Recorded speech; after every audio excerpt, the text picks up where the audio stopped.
So she opens the door and she takes me to a room, except for she doesn't know where she's going. So we go to like the wrong hall. We have to turn around and go back. We find someone else.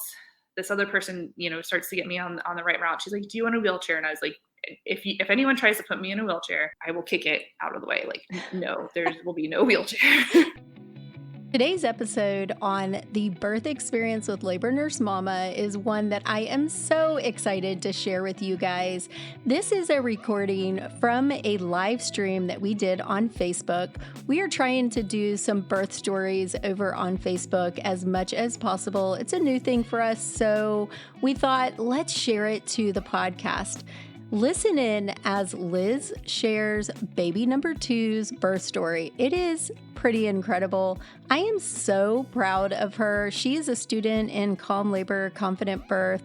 She came to us wanting to be empowered to make decisions and to own her labor and to love her birth. So listen in as Liz shares her story of her birth on the floor.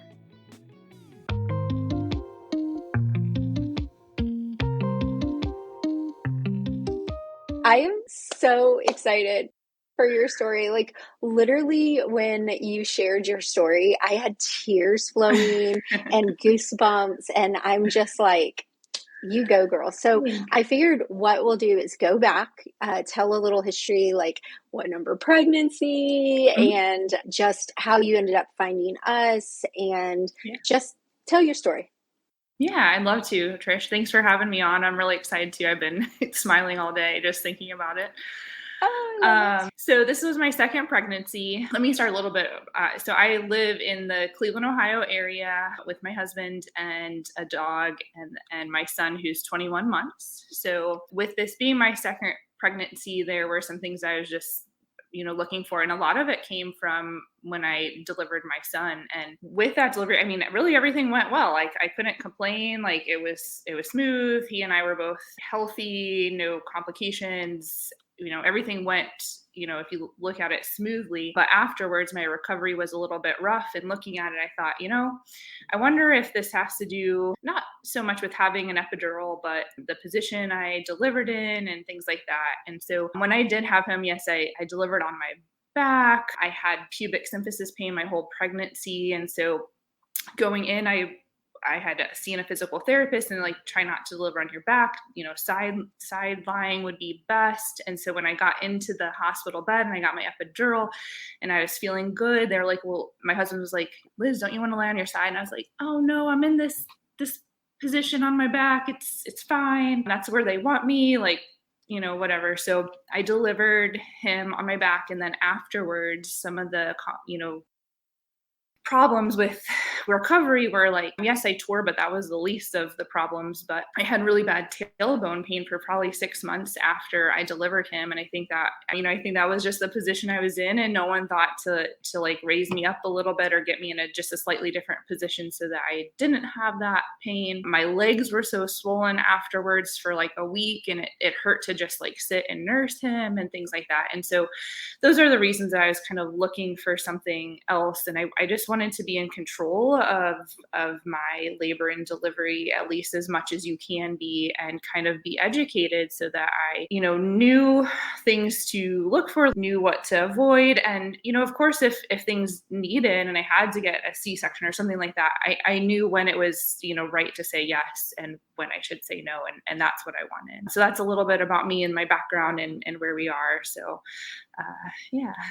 Yes. So you come across our course and you jump in our course. And did any of your plans for your birth change, or did it just like come alongside what you already felt and reinforce that? Or do you feel like there were things that you were like, oh, wow, I didn't even think of that? Because it sounds like you were already researching. Yeah, there was a ton that I didn't know once I started the course. So I'll even back up a little bit too. So like when I got pregnant this time around, I went in and I had to find a new practice because we had moved from South Carolina to Ohio. So when I found a new provider, it was an OB and I really liked her, except for the first appointment that I had with her, she said like, well, when you're getting close to your due date, if I'm on call, we'll go ahead and induce you so I can deliver you. And I was just like, what? And I think right, like, and one thing that I definitely learned in your course is like when you can say no and you can question them, and oftentimes they'll go with it. So I very well could have been like, oh no, that's not what I want. And she may have been like, fine. I don't know. But I ended up switching providers to a midwife. And that's when I started your course, like right around the same time. And I learned so much. So yes, I knew that I wanted to be in control of things. And I knew that I wanted to try an unmedicated birth because I thought that would give me the best chance of having that control. But just the course taught me so much. I'm, type A, like I want to have everything like all lined up. And so it just helped me learn like, okay, these are the stages of labor. So I know what's happening to me when it's happening. This is the different things that I can try to get in a good position and get comfortable and get through the pain. I didn't know any of that. I just knew that I wanted to have an unmedicated birth and I wanted to have some control over things as best I could. And I learned all of that. Let me stop you there. I get hundreds of DMs of people like saying, I really want to have this birth. And I'm so encouraging of that. But me, I'm like, you have to take a class. Like there's no options otherwise. Do you feel you would have gotten the birth that you got if you had just had the desire to be in control, but not the education or the support? Because I feel like our community, we add the support in as well. Yeah, I know. I don't think I would have had those things without the course and the support and the education and all that. I mean, who knows? But to be honest, I think I would have had a really traumatic once we get into like what happened and how things went. I think that I can't wait to get into it. Okay. I think I can imagine how poorly that would have gone if I didn't know what was happening to me and what I could stick up for myself and tell what I wanted to do and go from there. So that's everything. Like I've been doing this fearless birth experience because the courses are open for live enrollment right now. And I've been telling the moms like knowledge, yes, it's power, but you have to be able to apply it as well. So it's a combination of a desire to own your birth, then having the education, then being willing to apply it and to like lean into your birth experience. So now everybody is like probably dying to hear it all. So go ahead and walk us through the end of your pregnancy. Like how far along were you? What was happening? Everyone always loves to hear, like, did you have some pre-labor signs or labor signs, or did you do cervical exams in your appointments? Like all of the things. Yeah. So I'd be happy to. So I had a really uneventful pregnancy. Everyone, we were both healthy and all that throughout it. No complications. Going back to my son, I did deliver my son about 10 days early. So that does, I think, play a little bit of a role in some of the decisions I made. I think 37 weeks and 2 days, I had a little bit of leaking. And so I wasn't sure if I just peed or if my water broke or not. So I ended up going into the hospital to get checked. And I had not had any sort of cervical exam or anything like that, just typical exams, just checks, blood pressure and all that. So go in, they do a couple of tests to see, and my water had not broken, but they didn't even do a cervical exam because I didn't really want one. And so that was 37 weeks, go to my 38-week exam. And because my son was so early, I kind of wanted to know, where are we and that sort of thing. So my midwife, type A again, right? Yeah, just kind of want to know, knowing that it doesn't really mean anything, but I just am curious. So my midwife was actually just palpating my belly to see like what position the baby was in. And she's like, oh, baby's really dropped. Like baby's really low. And I didn't know the gender. That's why I'm referring to baby as baby. Yeah. But she's a she. So she's checking. She's like, oh, that's like really low. And I was like, okay, let's do a cervical exam. So she did a cervical exam and she's like, oh, the baby's low. And so the whole plan with this pregnancy was, of course, I wanted to go unmedicated. I wanted to labor at home for as long as possible. I, wanted to use like water, get in a bath at home, get in a bath at the hospital, that sort of thing. But one of the big things, and my midwife was totally on board, was stay at home as long as possible. That's the kind of the best chance of having an unmedicated birth. But when she checked me, she was like, don't wait. Just don't wait. Just when you start having contractions, you need to go in the hospital. Okay, great. Sounds like a plan. So she said I was 4 centimeters dilated, 70% effaced, I think. And baby was at like +1 station, like pretty low. That's very low. Yes. So it was like, okay. So I'm thinking this baby's coming, like I might have a day and stuff, but baby decided to wait. So a whole week went by and we went in for my exam. It was actually 38 weeks, 6 days. We went in and basically same position. Baby's still really low. I'm maybe a little bit thinner, dilated about 45 centimeters. We decided to do a membrane sweep. So she did the membrane sweep and, nothing happened then. My water didn't break or anything like that, thankfully. So I went home and then the next day I had off from work. And so I got So my you're son still to, working up to this point. 4 yeah, centimeters with a low baby. yeah. Yeah. Thankfully I was like really taking it easy. Yeah. I was like working a few hours a day but yes, I was still technically working and all that. So, yep. So it was Friday, didn't work. So after the little one gets to school, I'm like, I'm just going to kind of relax a little bit. I think this is going to happen soon. I want to be ready and, have like my energy and stuff like that. My husband was golfing. Looking back, that might have been a mistake, but it all worked out. So Yeah. I decided to take a walk. So I just walked outside in my neighborhood. I had the pubic symphysis pain, so I didn't do any like curb walking or anything like that, but baby was very low. Yeah. So I think it was fine. No need to engage. No need. So after I walked, I just kind of went back in the house and sat in my recliner and was like, I feel kind of, like crampy. Like these aren't contractions like, oh gosh, this is happening, but like, something might be happening soon. Prior to that, I hadn't really had any like anything that I was worried about contractions. I certainly was having Braxton Hicks, but I kind of recognized them as Braxton Hicks. And those were happening probably a month prior to delivery. Mm-hmm. And so these were similar, but kind of just a little bit more like steady throughout the day. And there was no start and stop. It was just a generalized like cramping. So I just tried to drink a lot of water and decided, let's just like rest. Again, like this isn't like true labor contractions like I had with my son. So we're just going to hang out. So we did our normal routine, had dinner. The husband and I went downstairs and we're like watching TV and same, just like crampy, but nothing really else happening. So we decided to go upstairs and go to bed. We lay down and we're just kind of chatting and they're starting to get a little bit stronger, but still nothing like a start and stop. I'm like, okay, well, let's just go to bed. And then I think I got up and went and used the restroom, went back in bed. And I was like, oh, that was a real start and stop, but still not like can't talk contraction. So we had to have my parents come up to watch the toddler while we're in the hospital. So we called them. They're 40 minutes away. And I was like, okay, I think we'll be okay. These aren't like painful yet. Like just call them. So they're, get on their way and we start to get things ready. So like I had to put pillowcases on a bed. We had to, get the bags like fully in the car. I wanted to eat a snack, that sort of thing. So I go to put the pillowcases on the bed and I have like a can't talk contraction. I'm like, oh no. So I yell for my husband. I'm like, Kevin, we can't wait.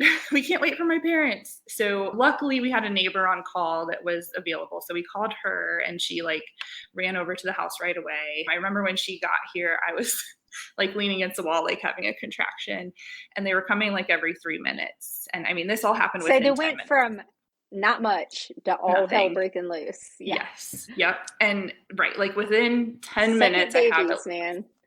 Yeah. 3 like strong contractions. The neighbor's here. Prep. So I'm like, Kevin, we gotta go. So we get in the car and so what is Kevin like? He is super calm. He's like, okay, Kelly, the neighbor, like, here's, what you need. Did he do your classes with you or the coach class or? He didn't do the classes with me, but he did the coach's class. Okay. Yes, I am so proud of him. He stayed so calm. So we get in the car, everything's in there. Too calm. You're like, speed it up, please. Yeah, like, come on, we gotta go, buddy.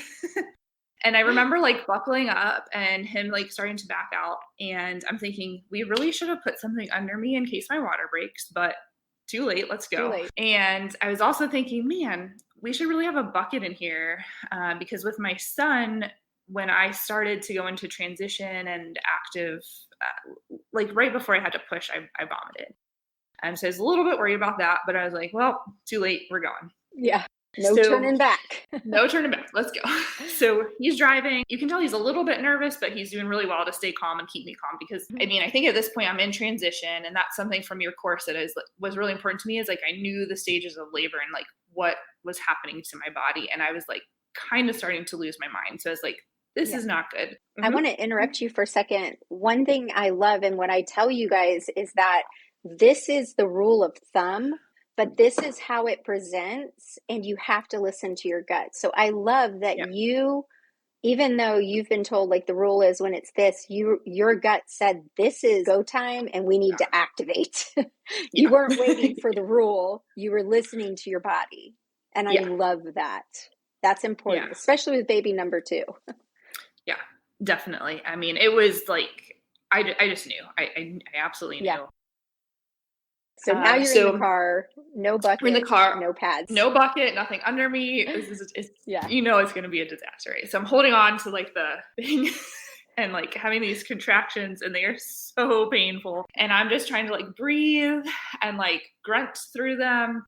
And, you know, again, my husband's staying calm, but trying to drive quickly. So just a little bit of a time frame. So it was 9:52 when we called my parents. We noted that time. And then like we were in the car by like 10:05. So at 9:52, you thought you had 40 minutes for parents to get there and then drive to the hospital. Yeah. Got it. Yeah. Good thing the neighbor was there. So, and I mean, and the contractions are like absolutely like at least every 3 minutes. I mean, they're coming fast, they're coming hard. Even in between, it's just like uncomfortable. Yeah. So I'm trying really hard not to panic, but also that transition phase where you like lose your mind. And so I am trying to call the hospital to let them know I'm on my way. And I have it in my phone. I am. Yeah. I should have had my husband do it. He should have had the number in his phone, but you know, I'm just imagining that triage nurse. If someone actually spoke to you, they were probably like, "Oh shit, she's coming." Yeah. Yeah, I think that's exactly what they were thinking. Yeah. And so I couldn't even call. Like I have the number in my phone. It's super easy. It just says Cleveland Clinic Eastside Midwives, and I just have to search for one of those words. And I couldn't do it. I was like trying to find their number some other way. So I finally get it through, and then there's a phone tree, and you have to hit the buttons to get there. Well, it took me another like 2 times. And I was like, I kept hitting the wrong button and then having to hang up and start over. And I was like, oh gosh, I'm never gonna make it. I didn't know this part of the story, I don't think. I was just pure panic, but trying to keep it together. Yeah. So I finally got a hold of someone, and it's just like an answering service. So she's like, you know, what's going on? And I'm like, I'm in labor. My contractions are every 3 minutes. I'm coming in. And she's like, and I'm having contractions, like, okay, just talk to me as you can, you know, whatever. So she's like, okay, I'll have the midwife call. So a minute later, the midwife calls, and same thing. I'm trying to tell them like, I'm having contractions every 3 minutes. I'm this far along. This is my name. Can I even get that across? And, you know, and she's like, I'm not sure. And so, you know, she's like, you know, just talk when you can, you know, it's fine. And so I get the information across, and she's like, you're on your way, right? And I was like, yes, definitely on my way. She's like, okay, good. She's like, I'll have a bed ready for you. We're not even going to triage. And then because I really wanted to get in the water before I delivered, I was like, and I know that there's probably not going to be time, but if I can, I really want a room with a tub because there's only one room with a tub. And she's like, okay, sure, no problem, I'll check. Okay, great. Yeah. So hang up. As this is going on, we are going, you have to get on the expressway to get to the hospital. As we approach the entrance ramp to the hospital, the entrance ramp is closed. There's construction. I absolutely panic because I'm thinking we're going to have to take back roads to get there. Like, let's just stop right now and call an ambulance because we're not good. And my husband calmly is like, it's okay. I mean, he's like, damn. He's like, it's okay. And he does a U-turn, and he finds the other entrance ramp, which is only like less than a mile away. But again, like I'm in transition, I can't think. Yeah. So he calmly gets us onto the highway. Luckily it was open, but it was down to 1 lane, and people were driving like 30 miles an hour. So it was extremely stressful. I'm palpitating right now with you. It was insane. So I'm just holding on, kind of yelling through the contractions. My husband's just like, Liz, you got this, but just super laser focused on driving and getting us there safely, but then like trying to keep me calm. We get past the construction, and, you know, we can pick up speed a little bit, and we get going. And then, you know, all of a sudden I'm like, oh boy, Kevin, I'm really nauseous. And I'm like looking around, like maybe there's a bucket in my car. I know there's not a bucket, but maybe no bucket. There. I find my son's winter coat. Oh no. And I just projectile vomit into the coat for like a good minute. It just like doesn't stop.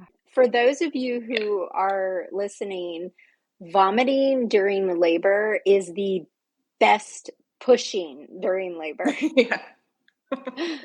So when Yeah. you vomit, you use the exact muscles that you use to push your baby out. So in the labor room, when we see a mom vomiting towards the end of labor, we're like, yes, that baby's coming down.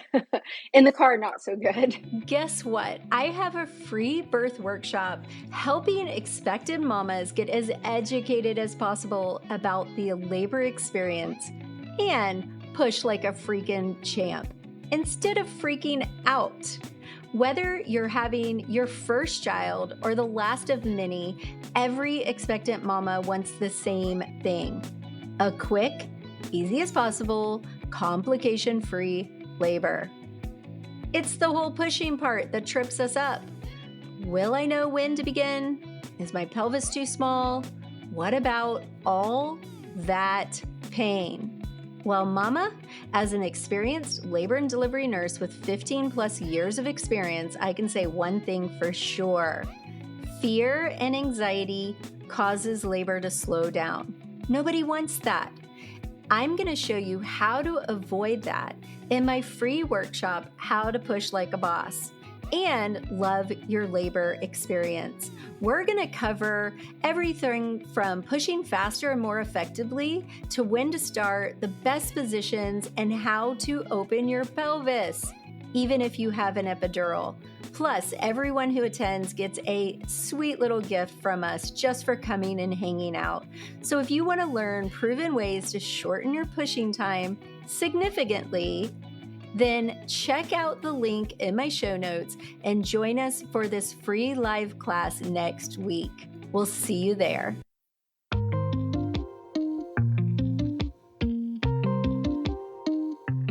Yeah, not so good. And exactly. So my husband, he probably had to vomit himself after all of that. And he somehow kept his cool and just kept driving and, trying to keep me calm, just, reassuring me, positive affirmations, like, just keep breathing. But in my head, I know, like, this is right when I started to push with my son, like, this is not good. And I'm thinking, like, is there a spot to pull over? I don't know. But he's like, we're almost there. We're almost there. And I'm like, you are so lying to me, but okay.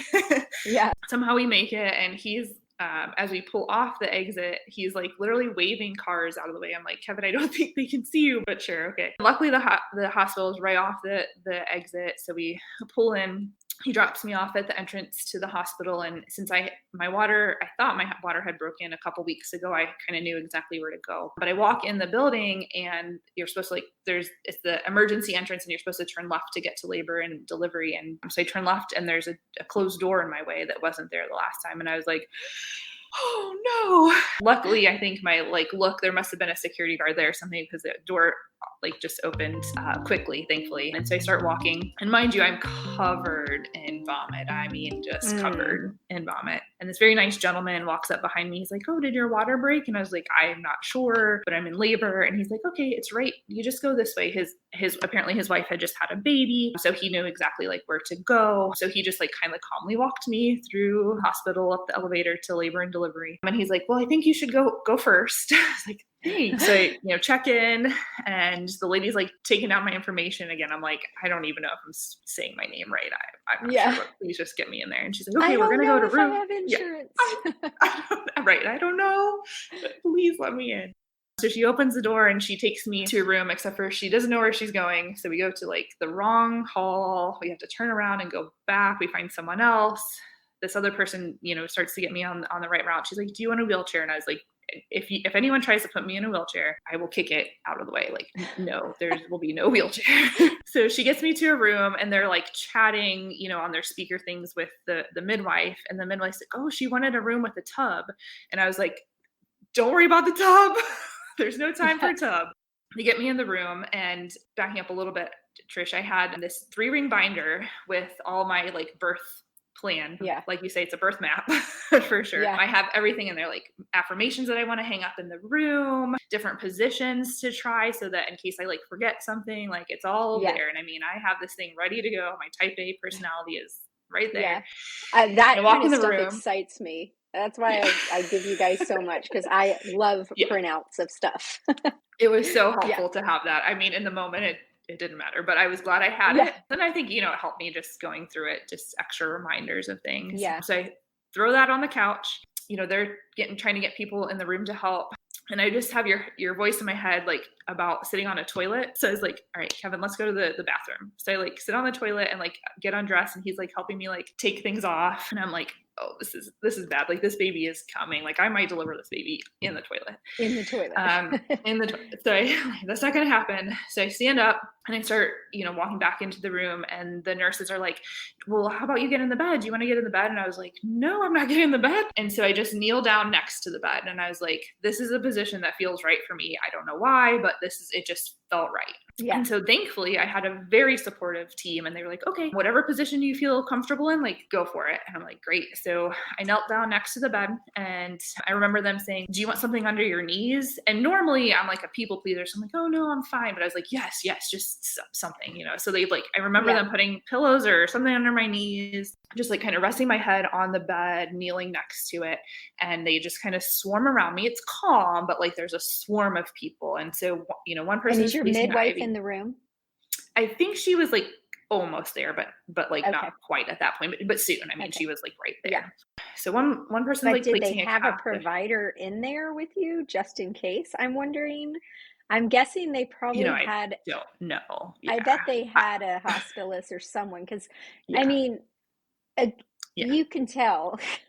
Yeah. Oh, yeah. I mean, I think they all knew. So either the midwife was in there and I just didn't see her until like she had a chance to introduce herself, or someone was, I'm not sure, but they knew the baby was coming. There was no doubt. Yeah. So place IV catheter, there's someone like kneeling next to me, like with them doing like the monitoring. Can't even remember. It was such a blur. And so I'm kneeling there, and I'm, having a contraction. I'm just like kind of grunting through it. And I'm like, oh man, this baby is coming. This baby's coming like right now. That contraction happened. I didn't push. The midwife was like, all right, I'd like to check you.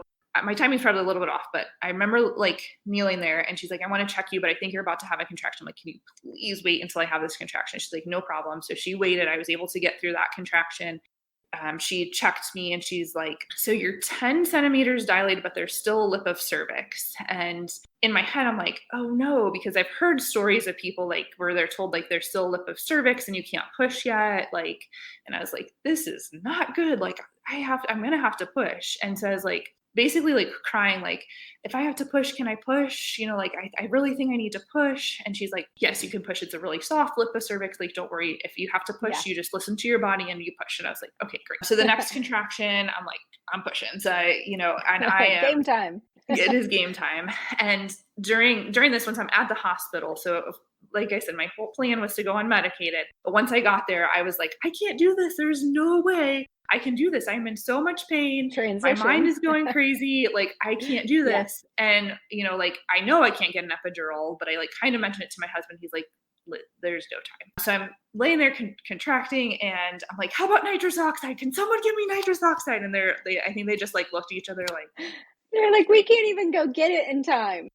Right, exactly. So I think someone pretended to like stand up to go get something, but they were just like, she's. So I push and my water breaks. And then the next contraction, I push, I feel her crowning. I am screaming, to be honest. And thankfully my husband had the understanding of what I needed in that moment. And he got on the other side of the bed. He looked me straight in the eyes and he was like, Liz. So he squatted down too? Or he's kneeling. Exactly. Yeah. He's kneeling on the other side of the bed. He grabs my hands. And he's like, you can do this. He's like, breathe and you can do this. And, the nurses are like, breathe, get air to the baby. And I'm hearing you in my head, like, get air to the baby, get air to the baby. It's my favorite thing to say. Love it. And, it was very intense, but that ring of fire, I honestly thought that I was like, I don't think I can do this. I think they're going to have to knock me out and pull this baby out of me. Like for a second, like it was so intense. To my story, remember when I told you guys that with Lainey, I literally contemplated cutting her out of my stomach during transition. Yeah. Now you understand. I understand completely. I'm like, oh, and my I was gosh, logically thinking I could cut her out, and that would be that.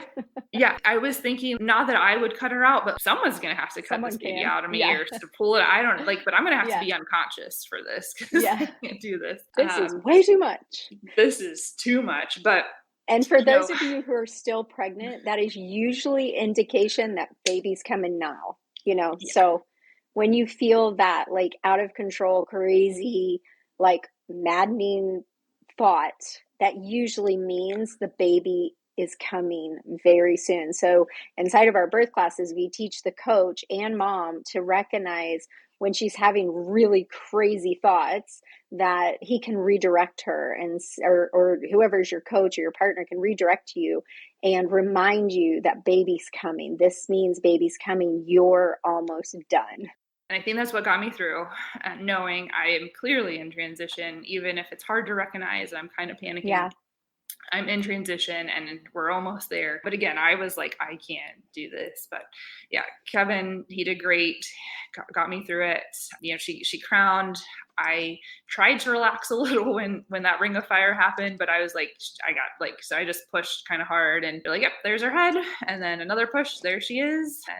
And that was that. And I mean, as soon as she was out, it was like just this like intense emotion, like, oh my gosh, I did it.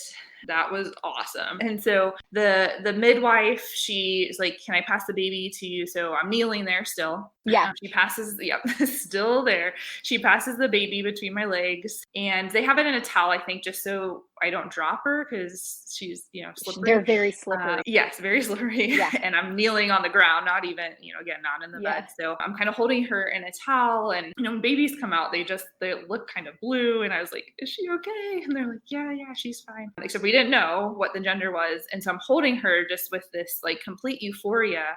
And then I was like, wait, I don't even know. Like, who is this baby? Like, what is this? So, I mean, it was probably only a few seconds, but it seemed like I lost track of time for minutes. And so I pulled the towel back and show my husband, and we both look and we're like, oh, it's a girl. And then I'm just kind of kneeling there, kind of like holding her as close to me as I can. What were you feeling right then?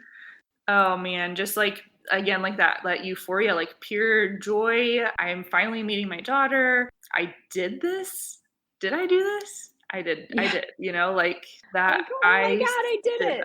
That. Yeah, exactly. I remember them saying like, we're going to like clamp the cord. And I was like, no, I want delayed cord clamping. And like, oh yeah, no problem. So we waited a few minutes, and then she's like, so I'm just sitting there holding this baby, like kneeling in an awkward position. In a very awkward position. And she's like, Liz, I think the placenta's coming. Can we clamp the cord? And so we clamped it. Kevin cut it. And then she's like, yeah, the placenta's coming. I was like, oh, yep. And she's like, you can push it out if you want. So it came smoothly, and they clamped the cord. And then I was able to, at that point, crawl into the bed and lay with my baby. Yeah. I love your story. So whenever I do birth stories, I always ask, like, what would you do differently? Is there anything you feel like you would do differently? Bring a bucket. Yeah. I'm sure your son's jacket probably feels exactly the same way. Yeah, my poor car.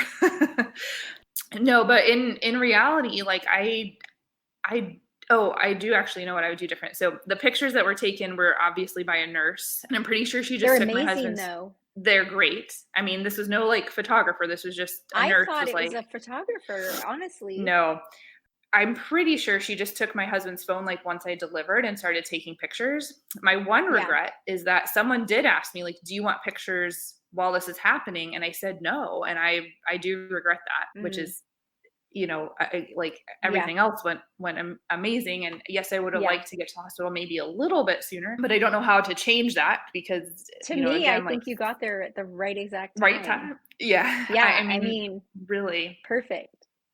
Yep. And she was born at 10:52. An hour later. Yes. Oh my gosh. Wow. Yeah. So one thing I would say is I love that you brought up, and we talk about this in our birth classes. So for those of you who aren't one of our students, one of the things that sets my birth classes apart from all others is that we meet every week and we hang out as a group. And one of the things we've talked about before, because we talk a lot about provider communication, because that's infused with every prenatal visit, your birth.